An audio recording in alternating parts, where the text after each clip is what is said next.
Expand. Former Miami Police Chief Rudy Giannis left, and William Pete Owen photos courtesy of Miami Police Department. Kathy Cavalin, after learning her brother hadn't shown up for work at the Miami-Dade Water and Sewer Department for several days, Kathy Cavalin called Miami police to report him missing.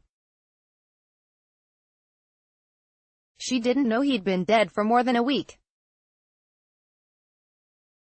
Instead, Cavalin and her worried family found out through their own investigation that after taking his own life May 31, 2017, William Pete Owen had been lying in the medical examiner's office for 9 days.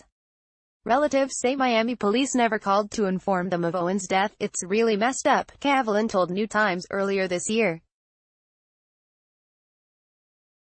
"It was very devastating." The independent watchdog overseeing Miami PD now agrees the department screwed up the case.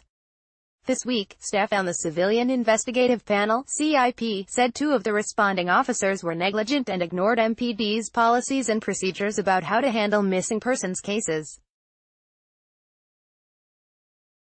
The CIP says the tragic situation could have been avoided with some basic investigative work after police found Owen's body beneath a Metro rail overpass. Despite the fact that his wallet contained his ID and Miami-Dade County insurance card, responding officer Det. David Carpenter didn't use the information to track down Owen's next of kin. The family also says Owen's unlocked cell phone contained only 3 saved contacts, none of whom were called by Carpenter. Owen's body was moved to the medical examiner's office, where the paperwork noted he had no next of kin.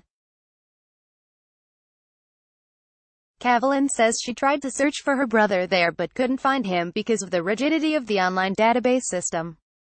She says she also called Miami police to file a missing persons report but was told she couldn't do so over the phone. Because she lives in Orlando, she was told to contact police there.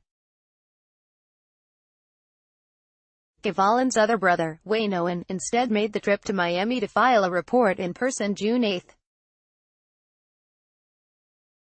Wayne Owen says the officer, Gloria Doutet, took down his brother Pete's name and asked if he had any tattoos before making him wait in the lobby for 3 hours.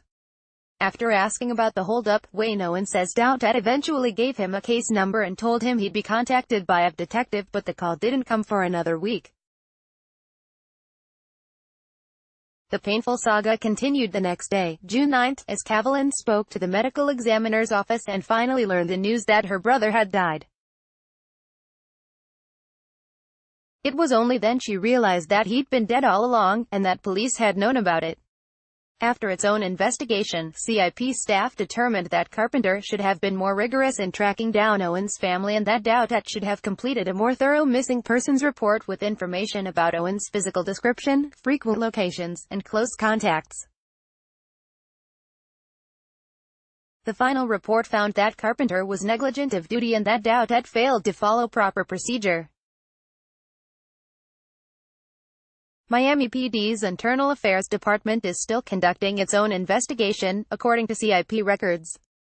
Cavalin told New Times she wants police held accountable so no other family has to go through the same ordeal. "We're extremely frustrated," she said this past February.